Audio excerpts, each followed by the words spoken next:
Hey guys, thank you so much again for joining me for another video. So today I am actually on my way somewhere, so I felt like this would be the perfect time to film this. I've been wanting to film this for probably about a year now. I'm going to share some tips and some ways or just some thoughts on how to get over a breakup. This video is for people who are really dead set on getting over their ex. If you feel like there is no way that you guys will come back together, you don't see any reconciliation in the future, or he has totally moved on or she has totally moved on, the first thing that I would suggest when you're trying to get over a breakup is to throw everything away. That goes from pictures to gifts. Now, I feel like you should throw things away that you're attached to. So pictures for sure. And definitely gifts that were very, very sentimental. But for me, I like jewelry, so I didn't throw away any jewelry, but the jewelry that I have don't necessarily remind me of him. I don't have an attachment to it. So I think that anything that you were like extremely attached to that was like deeply, deeply sentimental, like when you look at it, it reminds you of them, throw it away. It's gonna be hard, but it's the best thing to do. And I think take your time as well. Like, you don't have to throw everything away in one day. If that works for you, cool.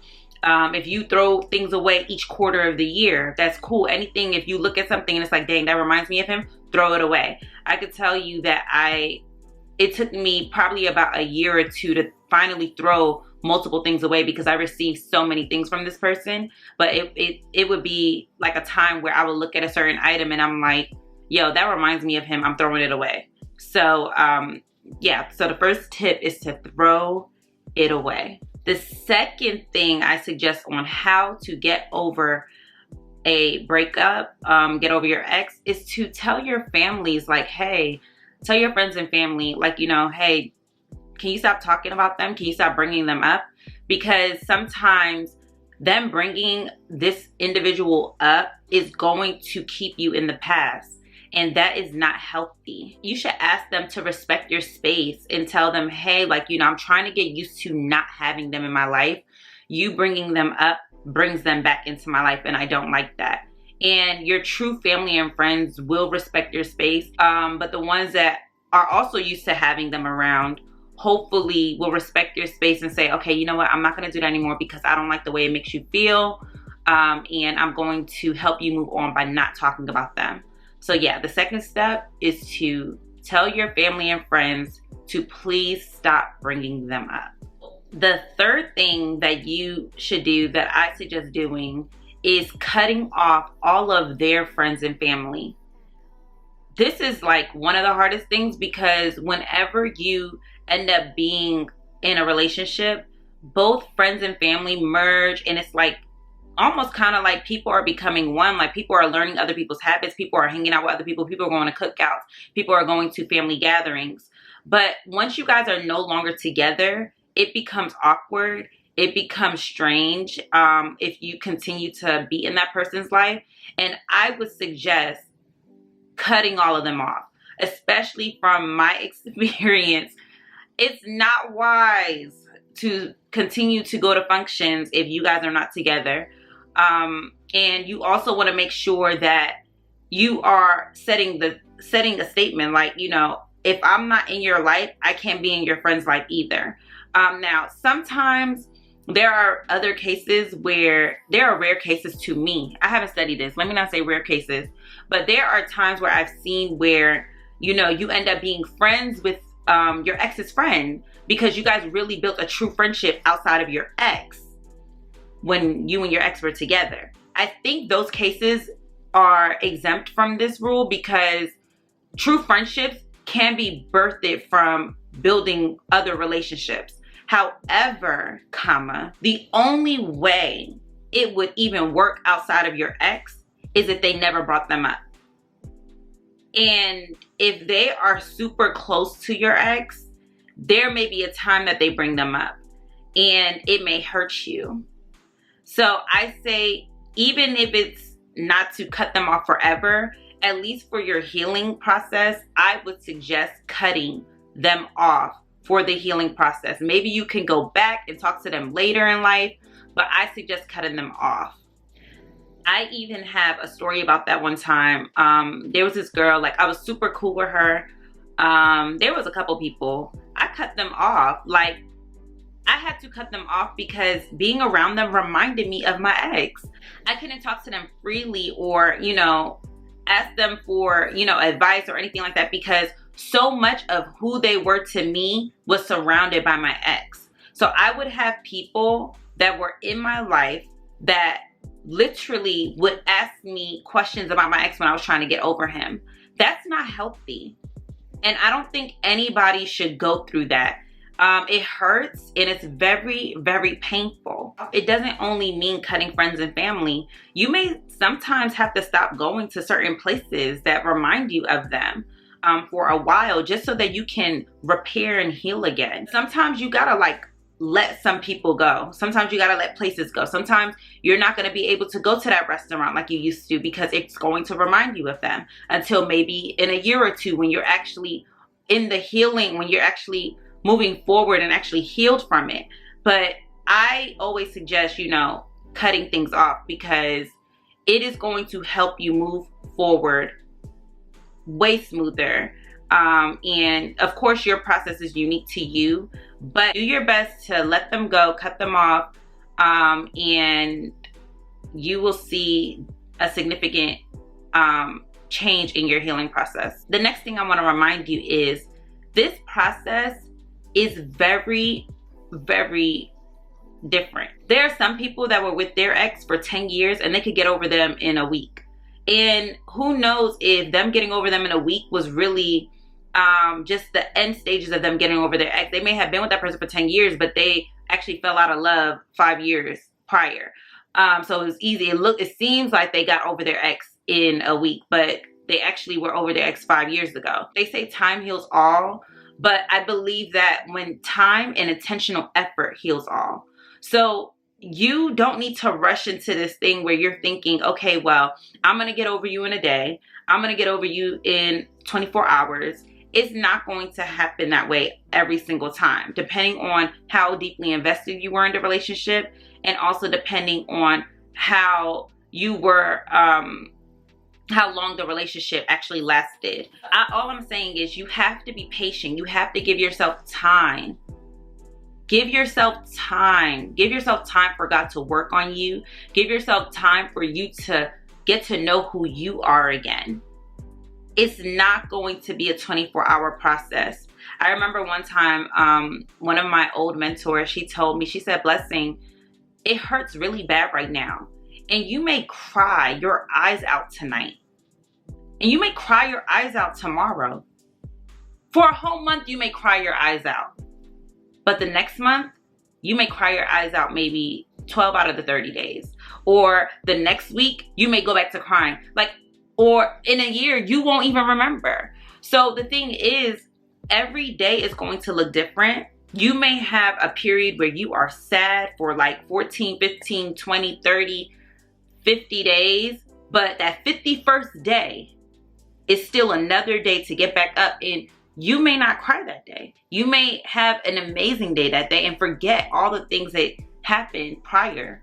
So you have to give yourself time to be able to get to that 51st day. Give yourself time to be able to have that day of clarity where you don't even think about that person anymore. Give yourself time to heal. It's going to take time. Be patient with yourself. So this tip, definitely important. I would say see a counselor or talk to someone that you truly trust. I mean, I cannot say that enough because during a time of breakup, during a time of heartbreak, you are very, very vulnerable. And there are people that love tea, honey. They love tea and they love to hear you talk about your problems because it's true. Misery does love company. I think that if you talk to someone that's very trusted and talk to someone like a counselor or a therapist or whatever you have access to, it will help you to get your emotions out and to talk to a third party who is not invested into your situation. This will also help you to think through what's going on. Journaling is also a good thing. I had a journal where I wrote down every time I thought about something, I wrote it in there. And it helped me to just release all of these thoughts so that I'm not hoarding it and, you know, at work one day thinking about it. It's like I am literally just releasing and letting it all go. So yeah, talking to a counselor or talking to a very, very close trusted friend is going to help you in this process of moving on. This next tip, oh my gosh. This next tip, when I tell you, it is one of the things I wish I would have done. And I'm telling you guys things that now in retrospect, I am thinking, oh my God, the things I could have done to get over my breakup, maybe a little bit quicker or a little bit smoother. This next tip is actually what I should have done the most.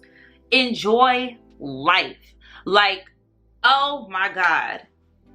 Let me tell you guys a little brief story time snippet. After my past breakup, after that, I was like, okay, you know what?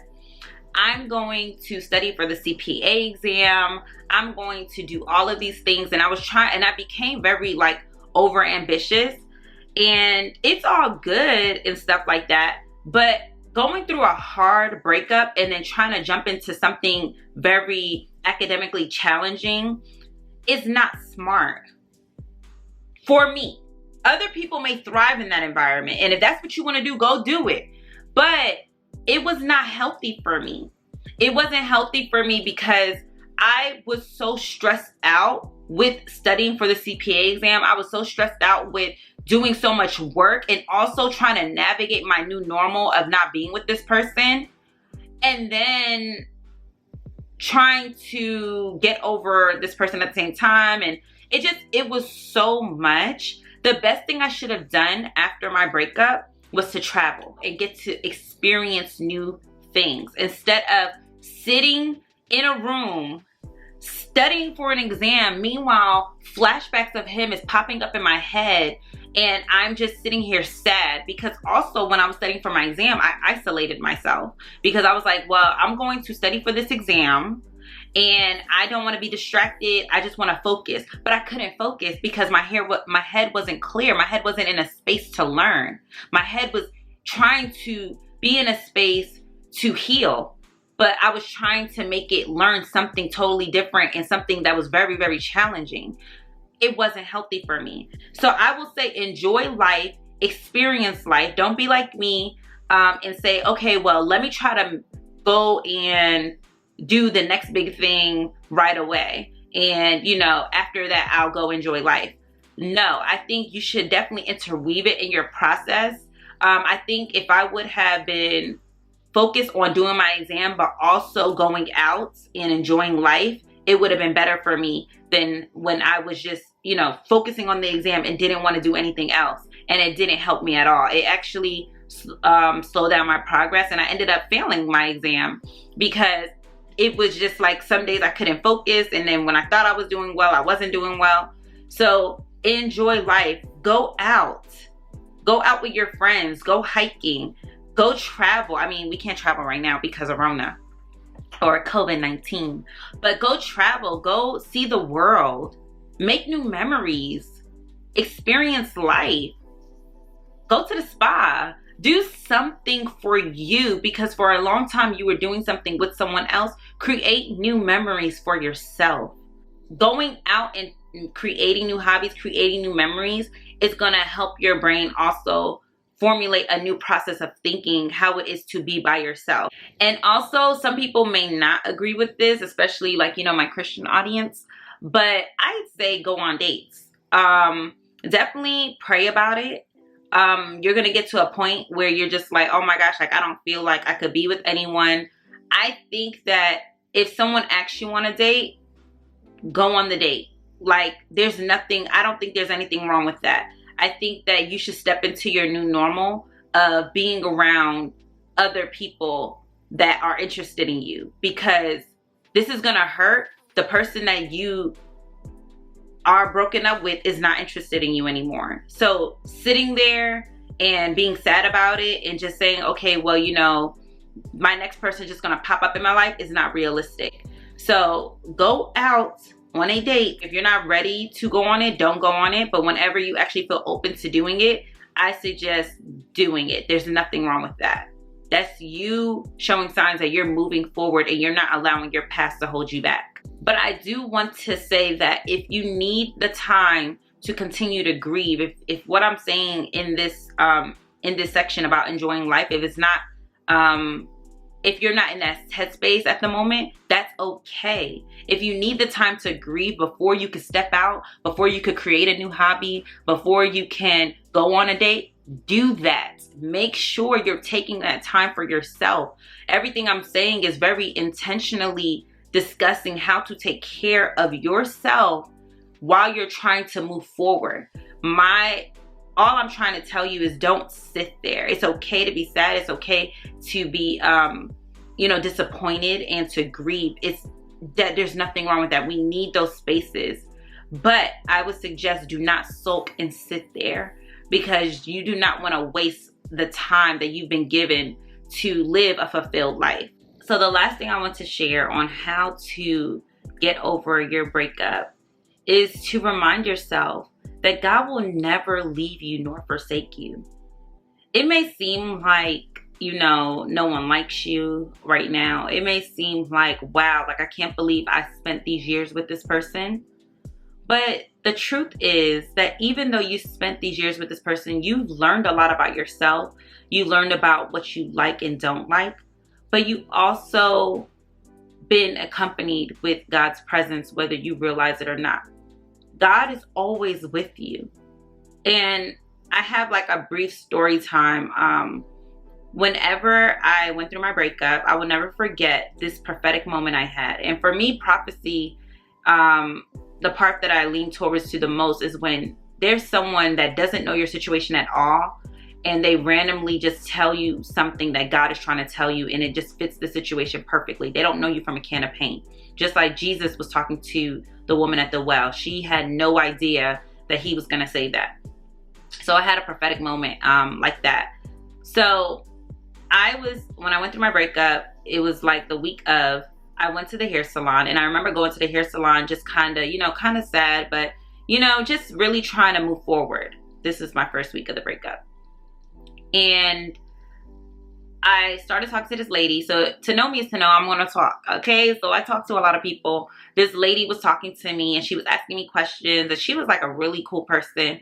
She was actually a doctor. She was like I can't remember. Like she was some type of doctor, medical doctor. And I was talking to her, she was talking to me, and then she was like, you know what? I have something to tell you. God is trying to tell me to tell you something. And I was like, what? Because I used to think like people that do that is crazy. This lady told me the week of my breakup, a random lady that I never knew from a can of paint. She said, God is telling me to tell you that to trust on no man, that God will never leave you nor forsake you. She said, I want you to go to Hebrews 13:5. And she just was like telling me that God would never leave me. I'm not lonely. God is with me.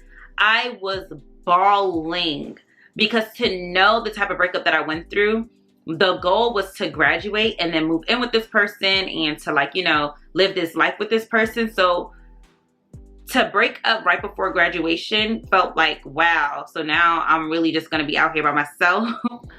But so when she told me that, it reminded me, you are not living this life because you're with someone. God is with you. God has been with you.